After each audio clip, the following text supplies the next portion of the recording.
my my TV has some kind of weird power issue where it shuts off randomly, and it's not great. But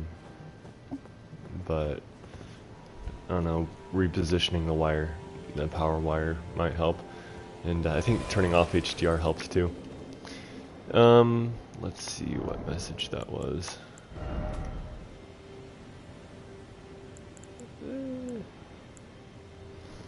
If it was this one, it's right in front of Millennia.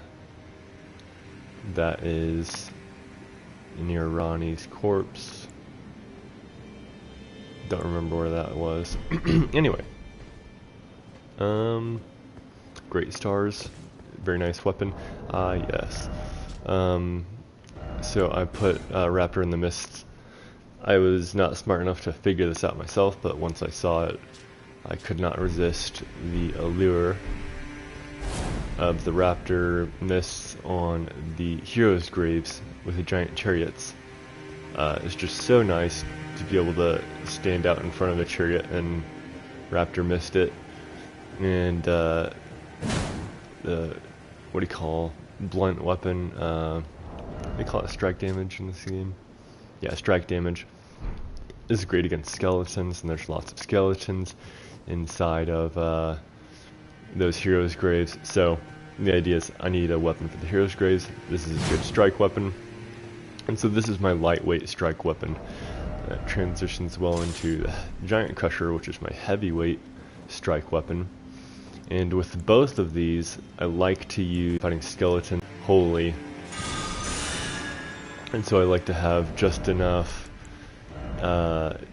barely enough intelligence and enough faith to cast a couple of things that disproportionately increase your effectiveness despite the little bit of investment. So, very tiny amount of investment to get Order's Blade up and running, and you get this holy buff.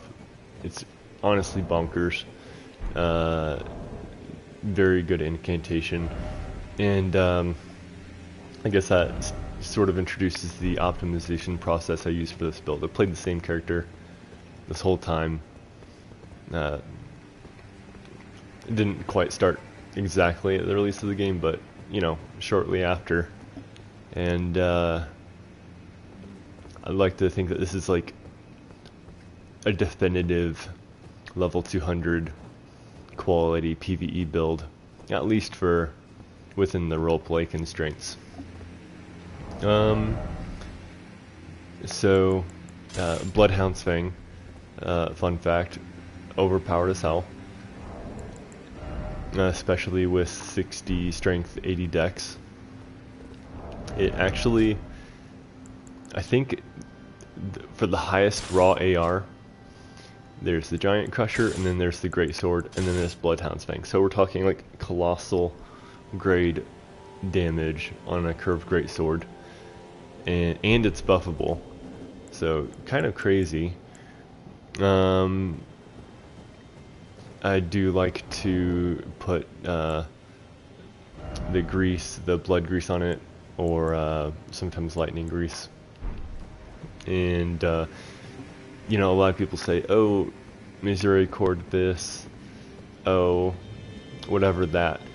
If you're in level 200 quality build with these stats, the Bloodhound Fang, and like there's not like a totally disproportionate slashing resistance, the Bloodhound Fang is the most damaging crit weapon for this character. So that's a little fun fact for you. I want to love this weapon so bad, but I just don't. Except for the weapon art, which is amazing because I have almost no intelligence, 9 in intelligence usually, but this is one of the fastest frost buildups in the game, aside from frost pots 2, which don't require any intelligence either. So commonly when I'm running into Malekith, I drop 1 or 2 of these Zamor Ice Storms on him at the very start of the battle. Stormhawk Axe, again, It's a meme for everyone else. I'm a quality build. It's my birthright. I'm gonna use the thunderstorm, and it does bajillion damage, absolute bajillions of damage, in quality build. Yikes! Did you say that? 826? Yo. Okay, Giant Crusher. I like to have two versions of a Giant Crusher. Lion's Claw because it's bonkers, and very good against Deathrite birds. And then Real Nice Resolve. I think it might do a little bit more damage, but it's also a lot slower, and maybe not as good hyper armor. I love the Gugs, and you can't not have a couple of Gugs. So we got Giant Hunt and Lion's Claw, Stamp Sweep. This is not optimal, it's just for style. Giant Hunt is, I think this is one of the highest pierce damage moves you can get in the game. So that's how I arrived at it. It's kind of like, well, I need something that does a lot of pierce damage. Well, what's a good weapon that can do that? And then what's the best weapon art that I can put on that weapon? And then, oh well, if that's the best weapon art, but the weapon art does better on a different weapon, it's kind of like a ratchet. You find the best weapon for a problem, then you find the best weapon art for that weapon, for that problem, but then you realize a different weapon is even better with that particular weapon art. And you go back and forth, and kind of the tippy top for pierce damage. For strike damage, it's the Giant Crusher. For pierce damage, it's between the Giant Hunt Gugs and the Royal Knight Resolve Zweihander. Then we have Braggart's Roar. Again, not necessarily optimal, but still like a bajillion damage. Grafted Blade for the stat boost. And then some Twin Knight Swords. I was a huge fan of this before the DLC patch because it gave some hyper armor, but I haven't actually tried it yet since they allegedly nerfed it, so we'll see how that goes. Really good on quality. Got a couple of Pokey Poke. Ash of War. What's fun about Giant Hunt is it gives you hyper armor. No one expects that. You got your Spinning Slash, because who can deny that? Again, Lion's Claw, nobody expects a hyper armor. Twin Blade, Royal Knight Resolve, Zweihander, as I mentioned, some of the highest pierce damage in the game. Really good against dragons and Placidusacs. Claymore. I want to love great swords, I'm just not good at them. You can't not Royal Knight Resolve a Pokey R2. I want to love Double Slash. It's just not fast enough on the Great Sword, and I'm not skilled enough to play without hyper armor, so on a lighter weapon, that is. But it sure does look fun. And Impaling Thrust. So this is an optimal choice for Impaling Thrust because I think one of those optimization YouTubers did an analysis of how to fastest break the poise of bosses and enemies, and Impaling Thrust on halberds and greatswords is one of the fastest ways to break poise, and so this is my poise breaking machine if I need it.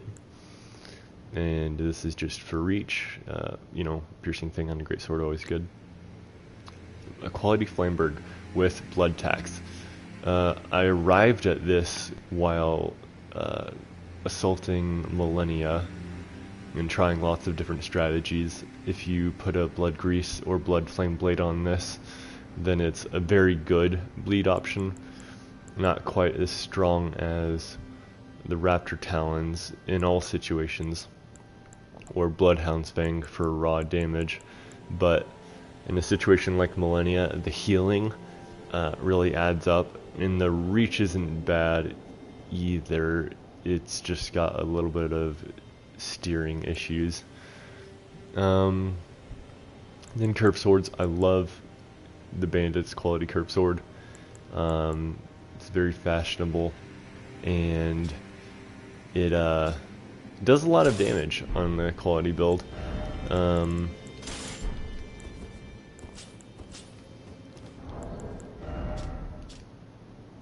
Yikes, yeah.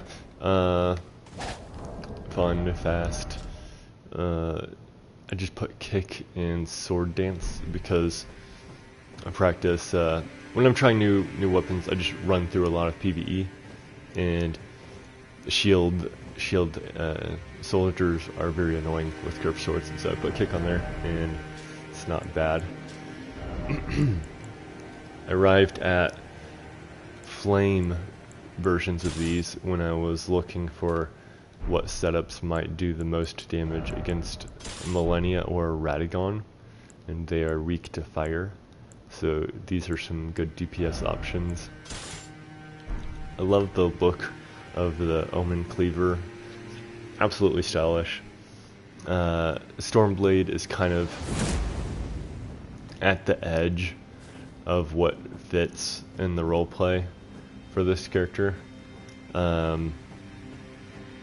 but it's just so dang effective to hit stuff from far away. It's hard to resist, and particularly what I like about Stormblade is that you can Q Stormblades faster than you can R1, and it does more damage, so it's a great choice on a greatsword or curved greatsword. It's just sad that any curved greatsword is kind of in the shadow of the Bloodhound's Fang, but it's alright. If you want to Stormblade with a heavy weapon, then I'm sure curved greatswords are up there. Then we got the quality or warped axe, which is an utterly broken, amazing axe. What I like is that it's some of the highest offhand damage you can get, especially if you Cragblade it. And then the special R1, or L1 in this case, is just so dang fast. And with the extra hit stun, extra poise damage, the extra total damage, that's 862 left hand damage this fast, and it's really easy to catch people with it. In fact, it's doing more damage than my right hand curved sword. Let's see here, what is it compared to? That's almost, okay, you know the Bloodhound Fang is crazy, especially at 60 strength, 80 dex, and the left-handed quality warp axe with Cragblade is almost that high. So it's, you know, don't sleep on the warped axe, it's crazy. This is only for, the Highland axe is only for Braggart's Roar and similar things. Particularly, if I jump ahead, I love this Braggart's Roar Warcry setup right here. Let's see.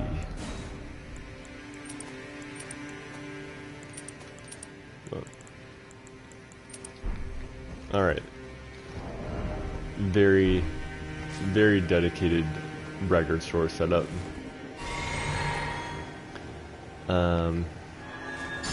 Golden Bow, and I have a few clips of doing this in PvP.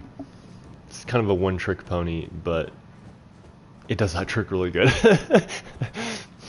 Alright, you got your offhand Highland Axe, your talismans, and you do this. Now, why the rotten Great Axe? You know, the Gladiator Great Axe?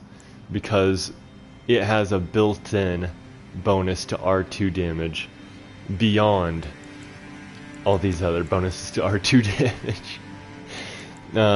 And it's got 123 blood loss build up, 65 rot. You'll rarely ever rot someone, but the thing is, that's not just 123 blood loss build up. That is, when you do an R2, it's even more. And when you do one of these R2s, it's way more. And one of the best bleed options in the game, I would demonstrate right now if my TV wasn't at risk of turning off randomly. Not very nice. I wonder if it has to do with screen brightness sometimes. So I'm kind of sticking to the shadows over here.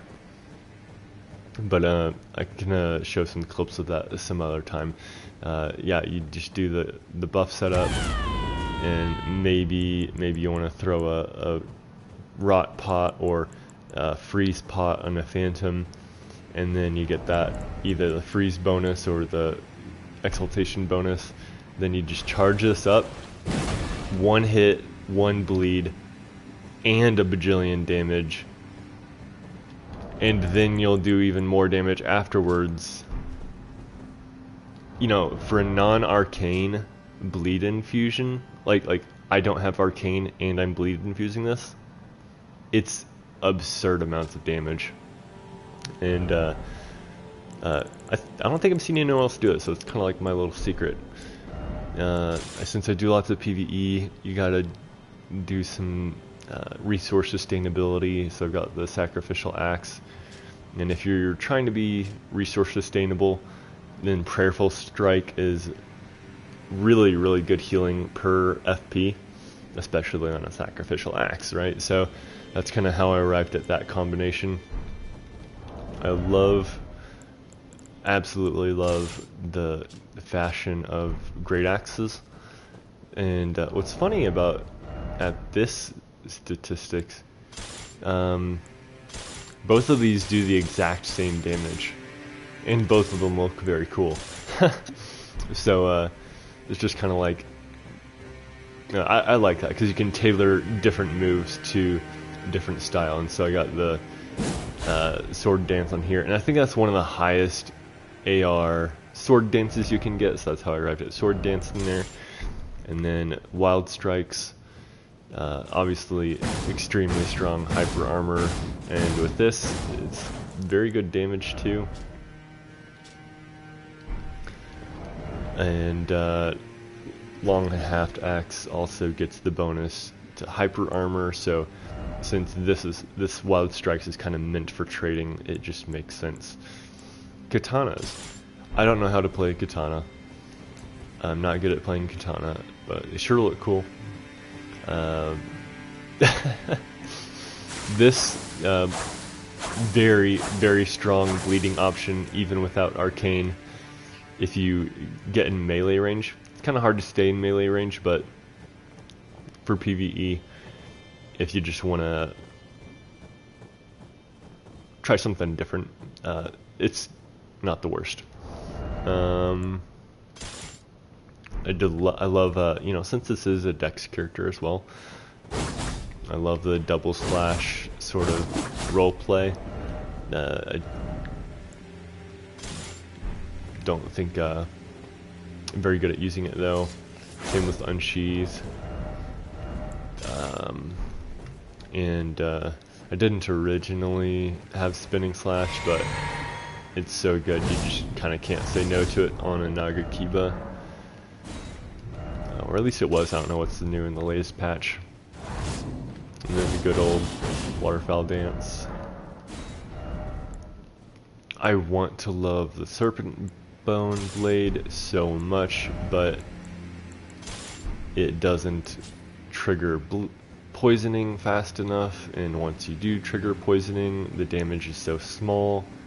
It's kind of sad, but I love this R2, and I wish they made it infusible. It's a damn shame that it uses regular smithing stones and they didn't make it infusible. It's just very sad. Then you have the Dragon Scale Blade. This is a dex build after all.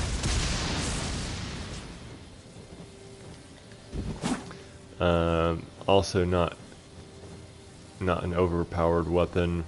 Not very good at this weapon, but I sure do like how it looks. Then it comes to the, what do you call this? Dragon Halberd. For everyone else, it's a meme. For my quality build, it's my birthright. You all have stolen my birthright. If you look at the scaling, that's a BC. That's a quality weapon, my friend. It's mine. And at 969, that's a lot of damage. This is also a quality weapon. You'd be shocked how many quality weapons there are that are just good, but they're even better on a quality build. For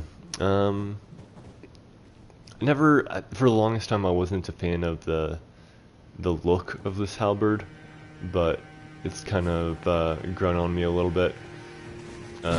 Again, kind of a super weapon on quality builds, and you know, there's that Guardian Sword Spear with the really high dex scaling. It's one of the few weapons that does better with a sharp infusion than a quality infusion on this build. But at the end of the day, scaling factors don't really mean anything unless everything had the same base damage. So I think it's easy for people to get lost or confused looking at scaling factors and thinking they should be impressed when maybe they shouldn't. The only real way to compare weapons within the same class is to put them on an actual build and see how the damage compares, because they can have different base damage, so scaling doesn't matter. I rarely, if ever, use this, but I have it as kind of like an offhand, kind of like the sacrificial axe, just to add a little bit of sustainability on a long momentum. Everyone has to carry the Serpent Hunter until the recent patch, allegedly, where you can disable certain effigies. I hope that's true. I remember that correctly, hopefully. I am such a huge fan of the appearance and style of this weapon. I just wish it did multi-hit build-up. Quality weapon, not great, but like, it's sure cool and fun. I like it. Gotta pay respect to Godfrey. I love to do this in a group of PvE because they it does bajillion damage. One of the highest AoE damages with hyper armor you can get on a quality build. You just run up in a crowd, you do that, and you blow them up.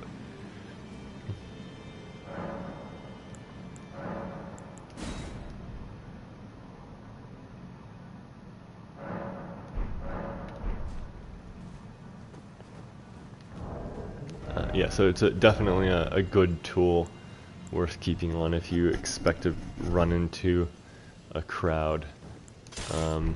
This is, if you got this quality build and you're looking for the highest frost buildup you can get that still has a decent AR, this will do it for you. Because for a colossal weapon, this has really, really high dex scaling. And really high frost buildup when you do the buff. So yeah, basically the frostbite weapon besides the Zamor curved sword. And it goes great side by side with this. I love this weapon. I love to use it on magma worms' faces. It's just very cool. the anime factor up to 11. And I think I have a talisman set up for that somewhere. Let's see here. This is my PvE Phantom. We're hauling through the map. It's going to take a long time set up. This is my, oh no, a Phantom invaded. Let me pull out that bloody Great Axe setup.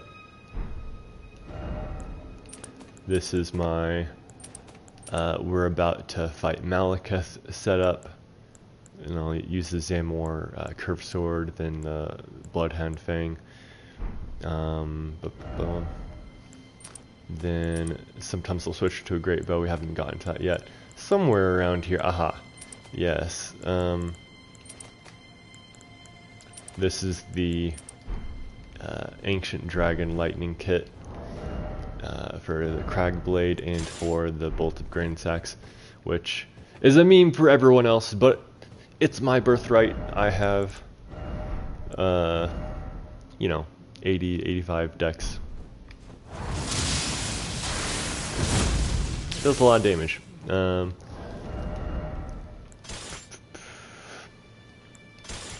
I would say that the Dragon Lightning is also at the edge, the boundary of what I consider within the roleplay of this character. But since it's dex based, I give it a green light, because until it's faith based, can't get too deep into it. But lightning is dex based in Elden Ring, so hey, we'll take it. You know, because there's hypothetical niche utility for these, I do like to have them. This is more useful than people think. It's the weapon art is stronger than the spell, and you just run into a crowd and all the enemies get confused and distracted, and if you're a phantom, you can just spam it a couple of times, and all the other people on your team will handle everyone without taking a single hit, because all the PvE is, the mobs are distracted. Highly underrated weapon art there. And on my first game cycle, it's kind of like Skyrim syndrome. You can't not stealth archer. You can't not sneaky sneak. Stealth is a very optimal PvE strategy, short of bosses obviously, but it's definitely helped squirm into a few places in this open world game on the early game cycle. Blade of Death, I usually don't have the stats to wear this, but it's such a niche weapon, it's kind of nice to have. I think with the Godric Great Rune, and or alternatively popping the Grafted Blade allows me to use it, but I kind of rarely use it. Meme weapon for everyone else. Well, I guess you can infuse it how you like, but it does good on quality. Venomous Fang, extremely good on quality.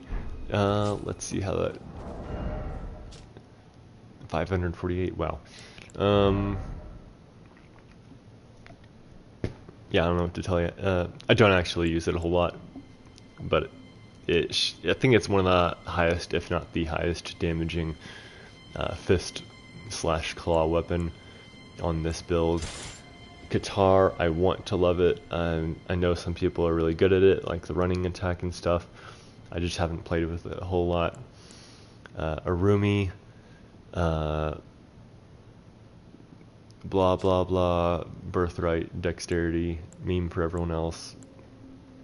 I don't know, if you're using this, you're probably doing it with dex, so not a strong call out there. But I wish there were more whip weapon arts. I'd love to watch people play the Arumi. I just don't have the finger dexterity to crouch this and jump this and all this other stuff. It makes it look really cool. Lots of utility shields. Let's see what I've got here. Holy Ground for regeneration. I do use that sometimes in a group if we're in a long haul. Valve and Indomitable. I can't remember the last time I used that. Maybe Millennia, and didn't stick to it. You gotta love your Golden Parry. You gotta love carrying Retaliation. And I am betraying.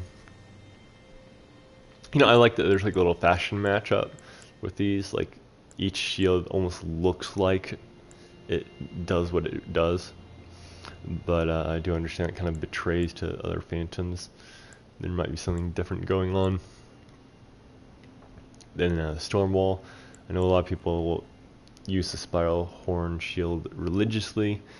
I don't. It just kind of looks like a little whirlwind, and I'll probably never actually use it. I just like to have it as part of like a complete loadout, so to speak. Twin Bird Kite Shield as like an offhand buff, and if I actually really want to shield against something, I can Barricade Shield. Don't remember the last time I've done that. Beast Repellent Torch, Sentry Torch, Coil Shield. A very cool weapon. Underrated. Cold Spike Palisade Shield. I want to say I would love to use this more. I don't think I would actually love to use this more. It's a funny move, but I don't know. There's lots of actually cool weapons out there. Do you really want to be pushing people with a shield? I don't know. This though, this does a bonkers amount of damage, and it's heavy as hell. But let's see here.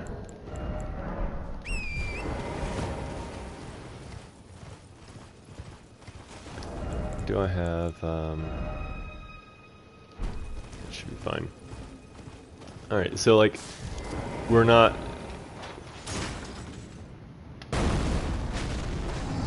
$2,295, 3,000, oh my gosh, yeah, my TV shut off. Right there. Alright, you saw the damage. Alright, so all these bleed options without Arcane, and now you have a huge explosive fire option that scales with weapon level, and doesn't require any faith, doesn't require any Giant's Flame Talisman, doesn't require more than the Alexander Talisman, and doesn't require a bajillion pre-buffing. It's just a big fat explosion and fire damage, and it's amazing. It's just heavy as hell and kind of annoying to hard swap too. Alright, let me see if I can get my TV to cooperate.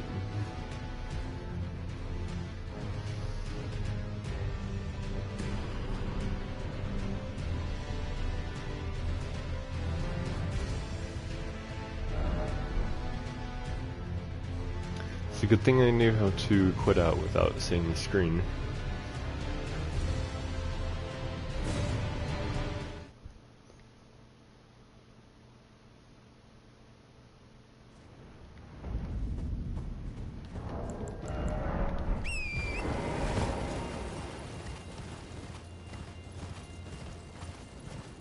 I have no idea if I'm even going to be able to do the DLC if my TV keeps up like this. Very sad. But at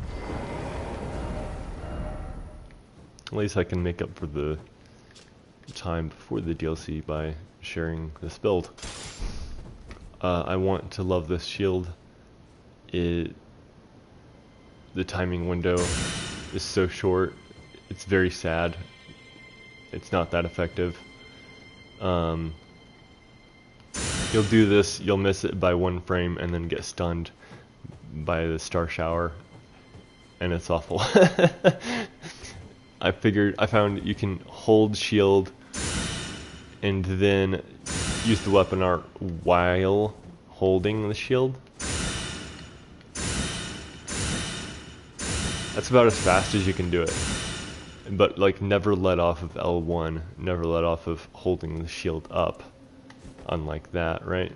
That helps a little bit, but I want this, like, I got this quality build that has 9 intelligence and wants to hate mages so bad, but this does not do enough for me.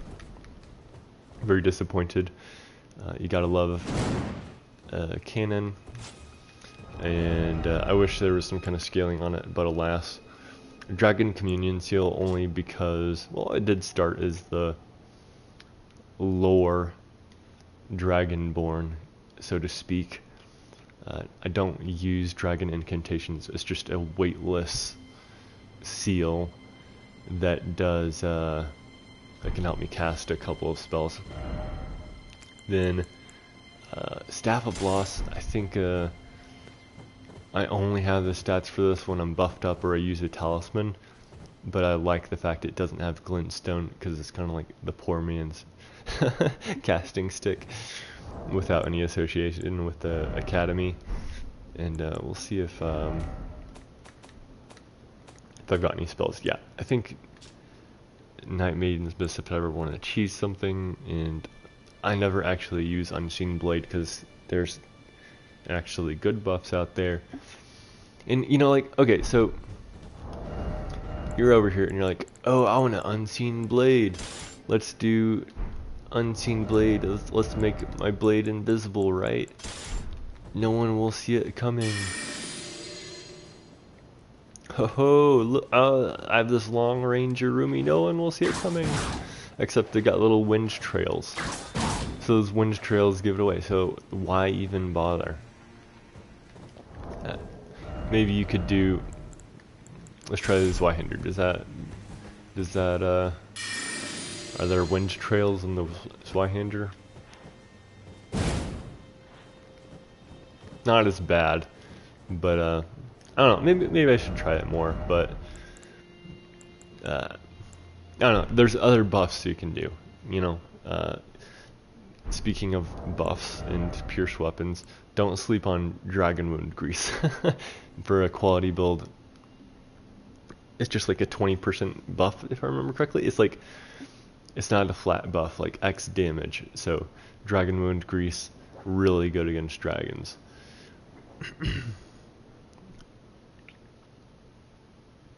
TV powered off again. Alright.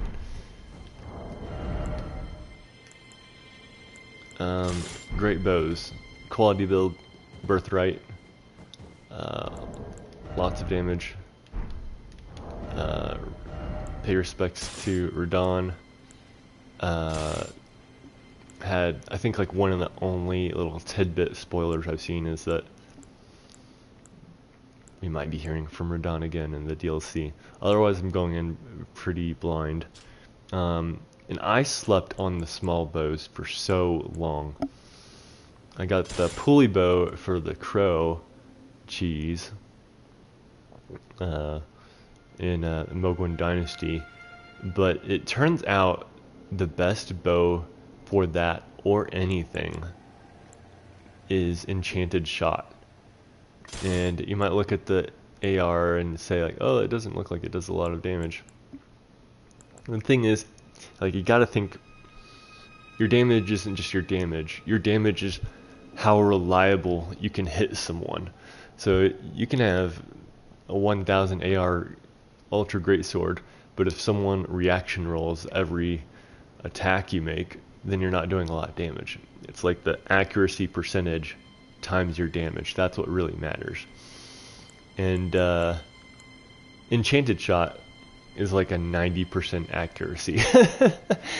It is really good. You can, I almost feel bad using it, but not too bad because it's so fun and it's not overused. At least I don't think it is yet. At least as far as I've seen. I don't play it too much. Anyway, yeah, slept on that the longest time because the AR doesn't look good, but it's good. Black bow because it's, long bow with the, what's it?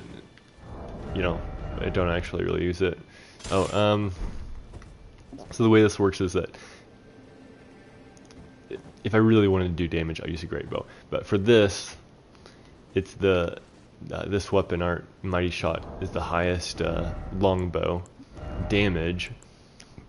Enchanted Shot is the second highest longbow damage, but way more accurate. This is for fast stuff and like sprinting around, rolling. This I slept on for the longest time. I summoned a phantom and they randomly pulled this out, and it really impressed me.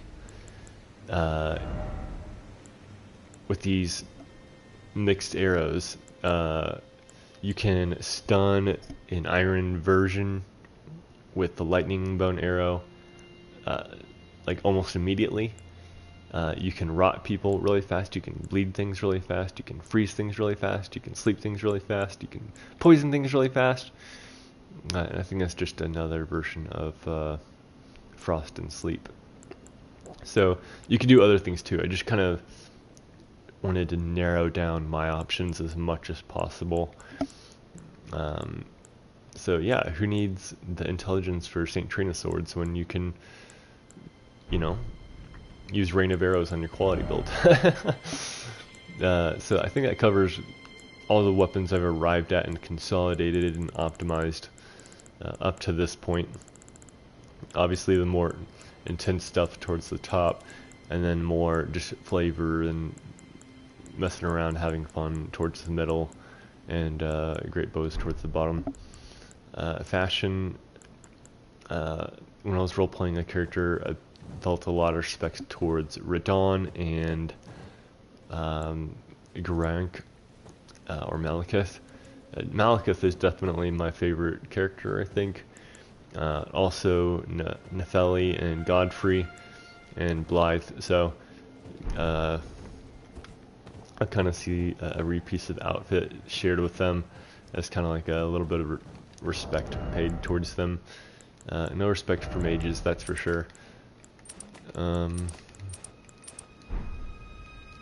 Talisman kit. You saw how I'd switch around this set of 4 up and down every bit. So PvE mode, oh, Phantom arrives, swap out real fast. Pretty simple. Then for this, I want perfumes. They need to, the entire crafting system in Elden Ring leaves a lot to be desired. If you're going to include a game with, if you're gonna make a game and give it consumables and craftables, then you haven't done your job correctly, unless you haven't done a complete design or good game design, unless you've also properly addressed farming. And Elden Ring has horrible, god-awful farming. I tried it the honest way, and it was awful. And I resorted to duping with an alt account because it's stupid, it's horrible, and FromSoft should do better. So I do have duped consumables, and yeah, well, so with the perfumes in particular, God, you do not want to be farming for the perfume materials, but there's some really fun perfumes. I don't think, I think I use Uplifting Aromatic the most. I have Poison Spray Mist because I wanted to try it. I just never quite find the right moment to use it. Same with Blood Boil. I imagine that Blood Boil is underrated. Even by invaders. But I haven't tried it enough to prove anything or be for sure yet. Because, yeah, maybe it increases the damage you're taking, but you got to imagine, if you're watching an invader, how many So if this increases the damage you take by like, I don't know, like 20% or something, and increases the damage you do by something like 20% and gives you like a 20% stamina buff, I bet you could watch the invader's entire stream and count how many times they got someone else to within 20% of death, and how many times they got to within 20% of death, or how many times they ran out of stamina. And then you could do a tally and say, hey, this person is good enough at avoiding damage that they would have killed a phantom faster and used it, and not and still not have succumbed to a burst damage explosion gank, right? I think you could do that. You could like tally that up and say, oh, this person is skilled enough that they would actually do better with Blood Boil Aromatic, or not, on average at least. A few useful things for PvE. Yeah, I have these empty slots here, so if I'm going into that that one icy fortress with the boss that summons the phantoms, is that Niall or O'Neill, one of those?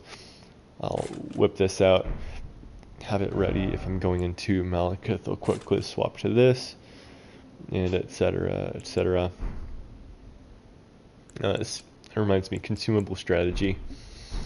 Where should we use our consumables? Should we put them here, or should we put them here? And I do not like scroll wheeling. I think it's one of Elden Ring's weaker designs. Also, if you want to control remap, it's button for button. You can't do contextual remapping. So if I remap my D-pad to something besides my D-pad, then I hold down this menu, I would like the option to have my D-pad remapped here, but not remapped here.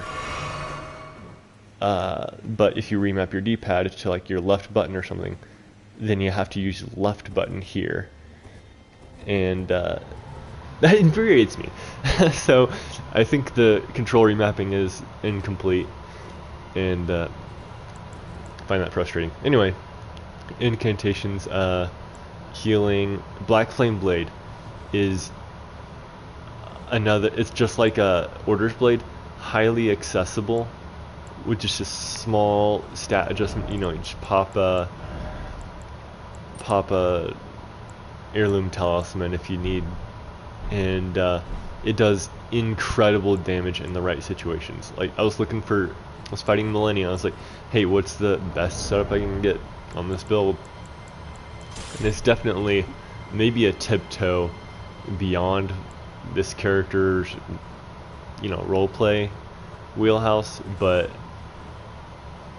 against Millennia, Black Flame Blade is literally the best buff you can do if you have the FP for it. But you probably want to use the FP for that, because Millennia is not someone you want to endurance race against. You don't want to endurance race, DPS race Millennia. You want to do as fast damage as you can so that she gets fewer nicks on you to heal up. It's kind of like a non-linear DPS race. Very important. Order's Blade, and then a couple of resistances because screw mages, and that covers incantations. Right, so we're back to the consumables. Should we put them on the bar down here, or should we put them right here? I've gone back and forth with different setups, but ultimately I want the things right here in this quick menu. I don't want to fumble around with a scroll in order to access them. And it's tempting to look at every consumable and say, oh, I don't want to fumble around with a scroll to reach that. I don't want to fumble around with a scroll to reach that. And it's kind of true for all of them, but I found it personally, it's most true for the healing, the FP, and you would usually think it's true for the body buffs, except for me, it's so common to apply body buffs consecutively. I get like a spare moment, and I'll, apply these 2 buffs, where I'll play the other way around. I'll apply the pickled turtleneck, and I'll apply the exalted flesh, right?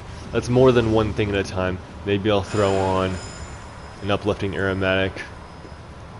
So it's not convenient to scroll, except if you're doing consecutive body buffs, it's kind of reasonably convenient to scroll. But if you want to fan dagger someone, you can't waste time scrolling for that. You need the fan dagger as soon as possible, at any moment, and so you absolutely need the fan dagger here.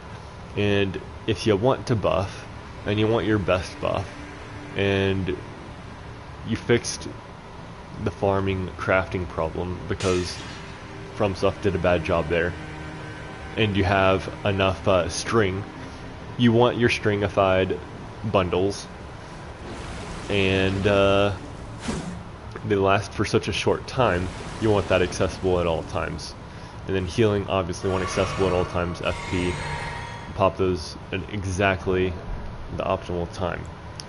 So that's how I arrived at, I think these are what you should put at your fastest accessibility. And then the body buffs, you can scroll through body buffs, it's fine. Not ideal to scroll through pots.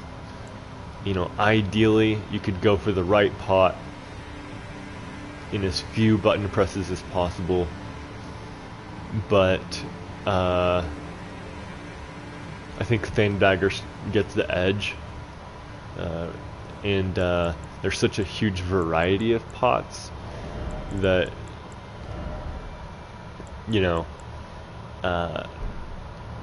if you gotta scroll through a huge variety of things, then if you have a lot of variety of things to search through, I guess you gotta scroll through them. So that's that. Arrows, great. The bolts. I wanted the pulley crossbow to be good. I think it's one of the early things I upgraded to +10 with much regret. And I don't know, it's just not good on a quality build. It doesn't scale. It's sad. Let me skim through if there's anything I missed before I head into the DLC.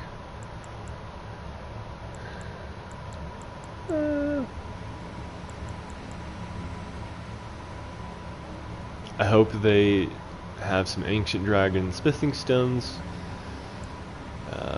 because I ran out of those before I did any duping. Once I get a couple more of those, then I can get everything to +25 by handling that properly.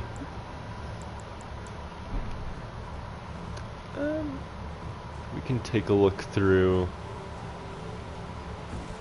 things I didn't use.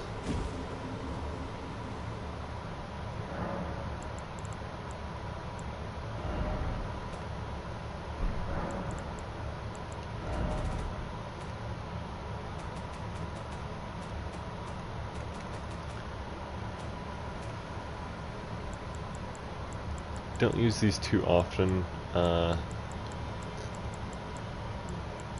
although there's certainly a lot of meme potential. I do prefer Godric's Great Rune to get that faith and intelligence up for niche situations.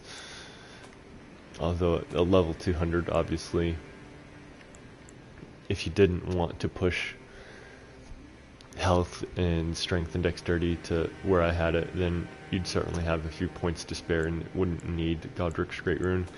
Where are those Ash War? Aha. Yeah, Upward Cut is just not that good. It's fun. Fun, not that good. I think I chose one of the best options to put Wild Strikes on, which is Great Axe. One of the best options for Lion's Claw is the uh, Giant Crusher or the Gugs, Crag Blade, great Ash of War for offhand weapons. So it's really strong for the Warped Axe.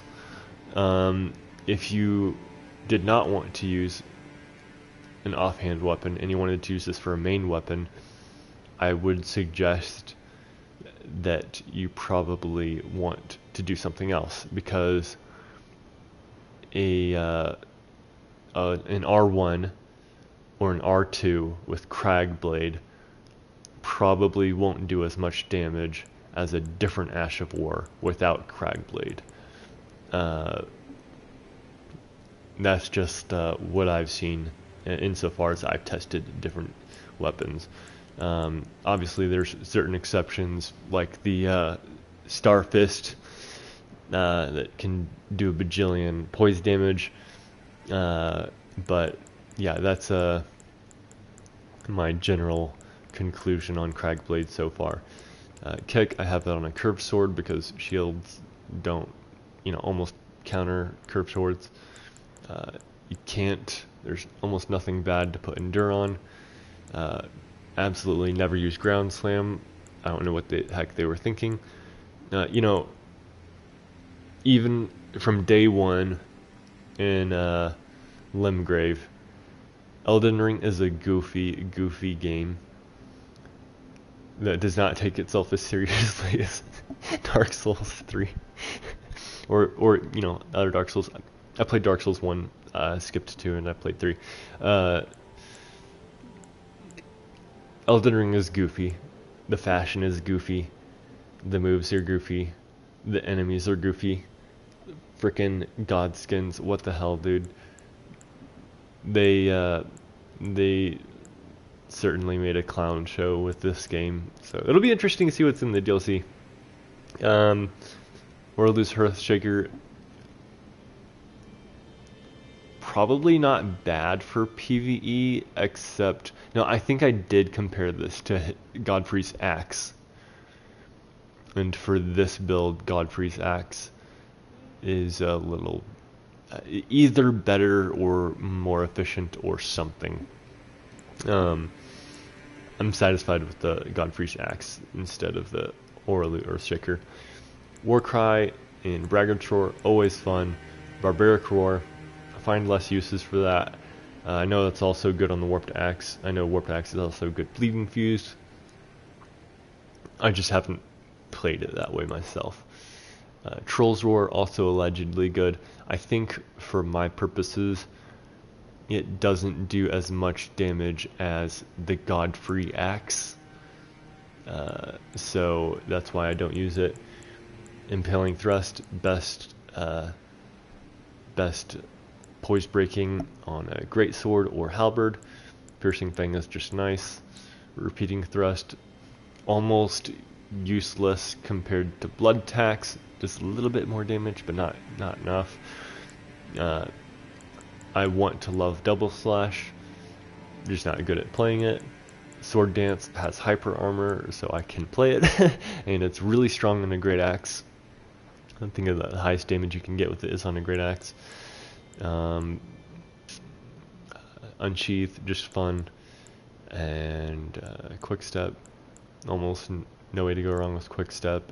Bloodhound Step, I don't particularly use Bloodhound Step. Just inertia from when it was absurd. Raptor Mist, I heard it's also cursed, but I only really use it for PvE. Beast Roar kind of crosses the boundary of what I want to, the roleplay flavor of this character. Also, I just think it's goofy, like the screaming, a high-pitched scream shriek. Come on, I'm a weapon user. Come on, not into it. And I know there's like a little arbitrary pick and choose. Oh, I'll take the Dragon Lightning, and I won't take a Beast Shriek. I'll take Stormblade and Thunderstorm, but I won't take, I don't know, Bloodhound step. Everyone's got their own little preferences here and there. I wanted to love Square Off, and it does do a bajillion poise damage. I just don't like the look of hardly any straight sword in this game, and they just don't do a lot of damage compared to the other stuff. And if you really, really want to break poise, then like you still have other good options like Impaling Thrust or a plain old big fat colossal R2. So I want to love straight swords, just don't actually love them. And same for Square Off. Charge Force is incredibly awful. Spinning Strikes,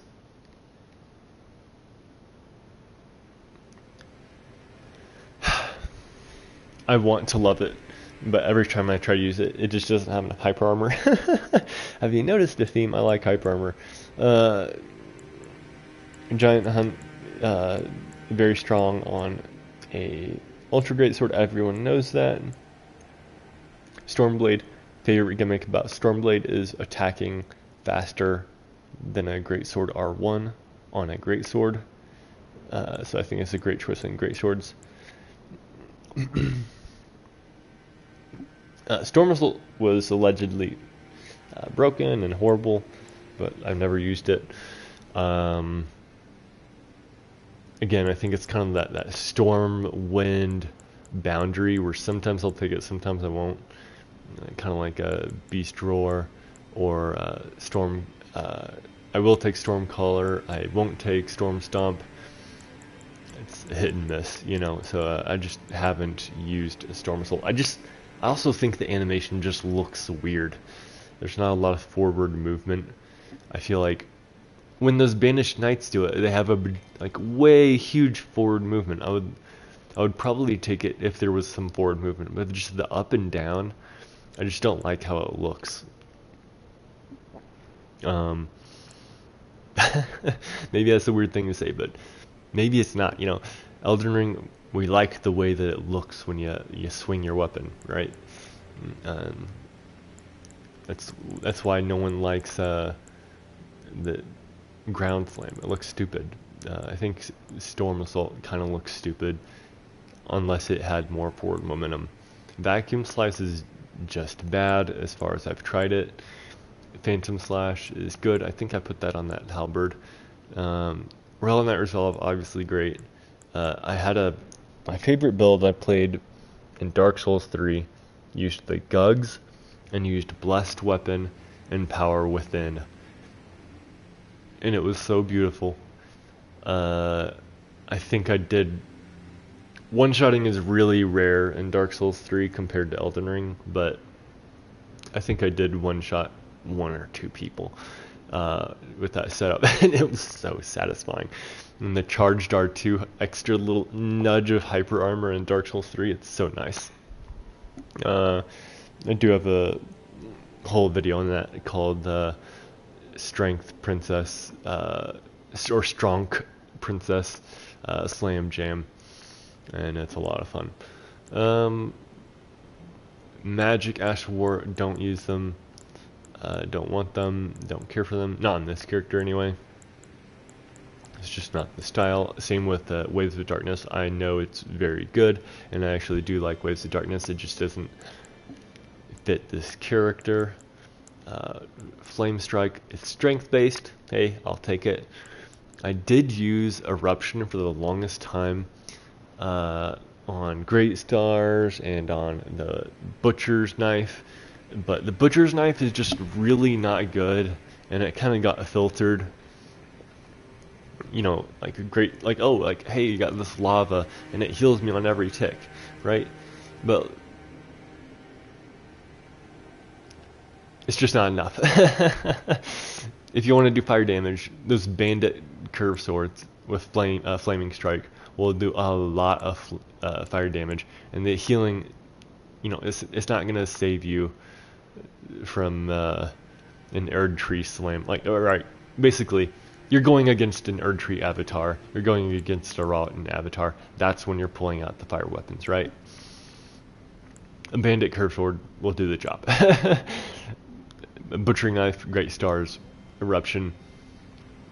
You can do it, but it's like it's not as good as you think, especially when you got that split damage on fire. It's just not better than split damage bandit swords. Split damage bandit swords is actually good. Split damage, Great Stars, and Butchering Knife is not.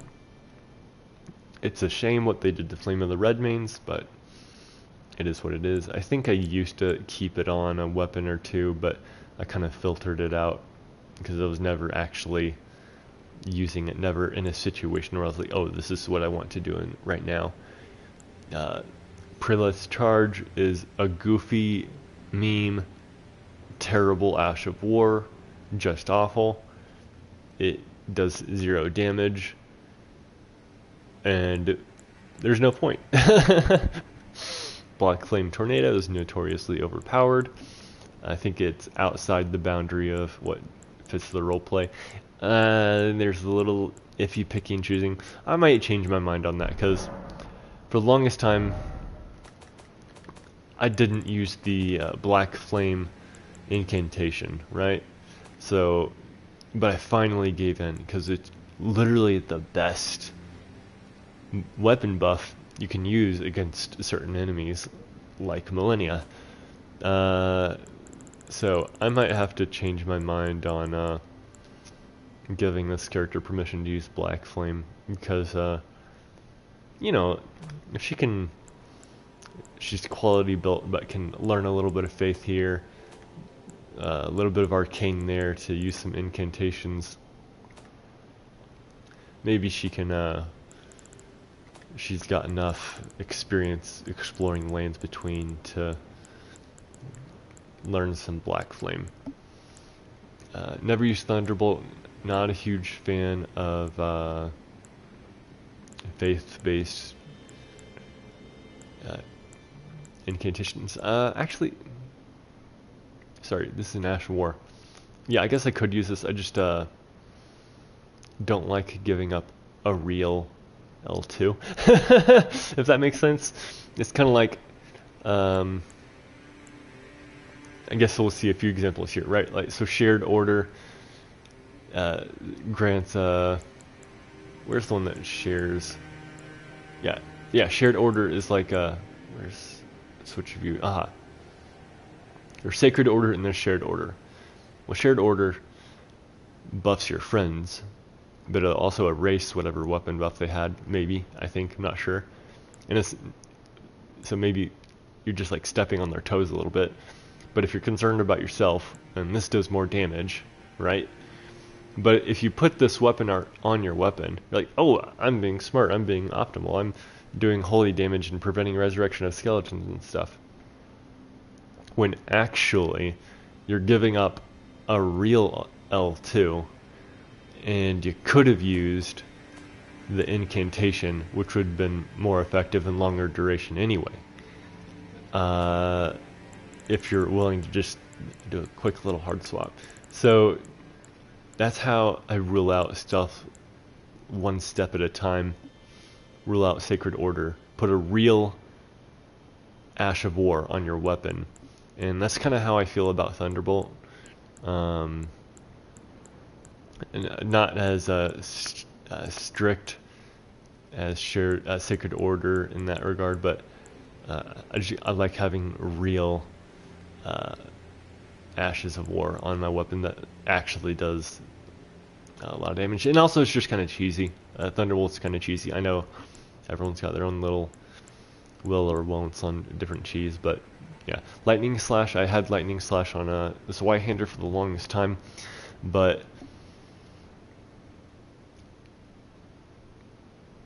if I want to fight a dragon, then pierce damage with Dragon Wound Grease is going to do more damage than Lightning ever will.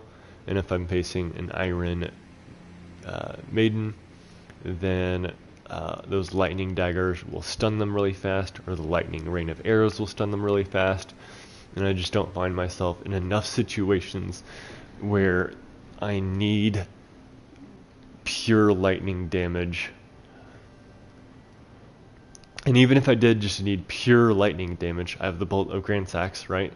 So I haven't found myself in a situation where I need pure lightning damage on a weapon, and I would rather lightning infuse it with this buff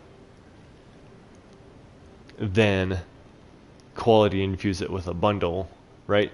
Ultimately, the split damage to lightning here is not going to do as much damage as a quality infusion for the purposes of this build. So it just kind of got eliminated, and I realized, hey, might as well Hinder's better off as an R2 stick with Royal Knight Resolve. Although, you know, if you hit someone with the slam down, it'll certainly do a lot of damage with an Ultra Great Sword. Goofy meme game, utterly absurd. Very obviously, they're very intentionally joking. They had fun with this. I think they're out of their mind.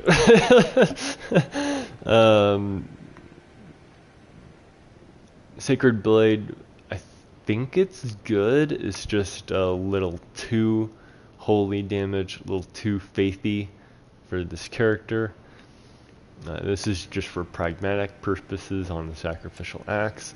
Too faithy, holy damage for this character. Too faithy, holy damage for this character. I do have that in stock. I do have this in stock. Level 200 is too high level for poison to be relevant. Same with Mothflight. Unless you're triggering Exaltation, in which case, why not use Ritual Pot? So, yeah. I've tried to make Mothflight work on katanas. I'm just not good at katanas. Bloodblade is really good in melee on a katana. Bloody Slash is certainly cool, but I think it just doesn't do as much damage as other Ashes of War per almost any weapon class. Like if you have a great sword, you're like, I'm gonna consider Bloody Slash or something else. There's almost always gonna be something else that does more damage. So it's kind of like I never ran into situations where like, oh, I should reach for Bloody Slash right here. So that's kind of how it got filtered. Blood Tax does have a niche. You know, it's about finding niches for things. You know, creating setup where you're like, I'm running into this situation, so I know the right tool for the job, and then noticing which stuff just gets left out, right? Anyway, Blood Tax, great against Millennia on a great sword. The Flamberg in particular with the Blood Grease or the Blood Flame Blade. Never used Seppuku because it's a meme. I love Ice Spear on a couple of other characters, but I don't think I use it on this one. Also, it's a shame what they did to the Bulgar Militia Shotel, but at the end of the day, for this character, I think the Militia Shotel is really freaking cool looking, and I want it to be optimal for anything, but I've tried like every single option you can think of to be like, oh, what's the best shield penetration weapon I can get? And at the end of the day, the Shotel does have shield penetrating properties, but its base damage is so low that it doesn't make up the difference. So if you want to pierce a shield, then you ultimately, for the purposes of this build, it comes down to kick, or impaling thrust, or piercing fang. And impaling thrust and piercing fang are best on a greatsword for the purposes of this build. So Militia Shotel and Ice Spear, rest in peace. We miss you. Chilling Mist even though it's kind of like a magically frosty, I do allow it because it's a weapon buff. And as you saw, I put it on that Great Axe. Then we have Hoarfrost Stomp. I don't use that in this build. I really wanted to like Spectral Lance. I've used it a few times, but it's just not optimal compared to Great Bows. If I switch to the whole Great Bow setup, come on.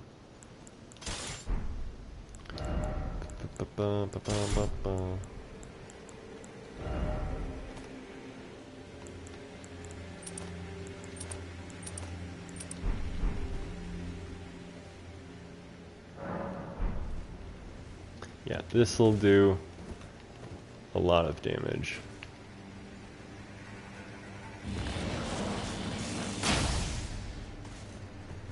Well, maybe not too much damage from way out here, but it's going to be more effective, generally speaking, than Spectral Lance, that's for sure.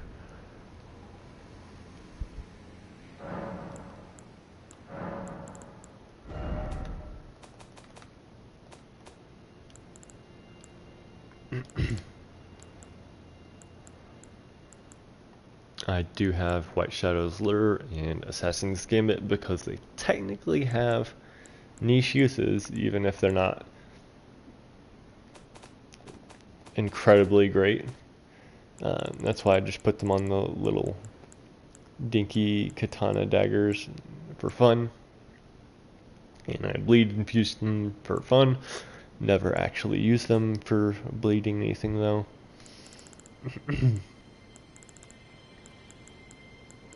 And then these Mighty Shot. For this build, if you want to use Mighty Shot, then the pulley bow will do the highest damage Mighty Shot. Through and through, if you want to do through and through, just use a Great Bow. Barrage, the highest damage barrage is going to be on that black bow because it's a long bow that acts like a short bow. Oh, where did it go? Oh, here.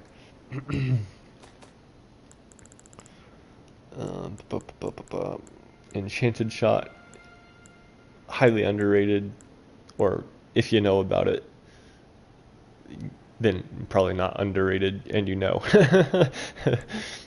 Rain of Arrows, this is useful on a longbow if you want a flavored arrow, but if you just want normal damage, I use Radahn's version. I think there were updates to the parry, but I can't remember them off the top of my head, so I'll have to check into that. But the old meta, at least, and maybe it's still a meta, I'm not sure, is that Carry and Retaliation and Golden Parry are best. And I do use that sometimes, but rarely. And then Torch Ash of War. Is there anything else I should cover? I do hard swap outfits sometimes. Mostly, where did it go? Aha. Mostly for poison resistance if I get summoned into the Scarlet Lake. That's right. If you summon me at the Scarlet Lake, I am not a coward and I will help you. As far as all the way to Estelle if I can. Alright. Anytime I need to use a bolus, I just drop into the inventory. And I think we'll call it there, and I will probably pick back up in the DLC.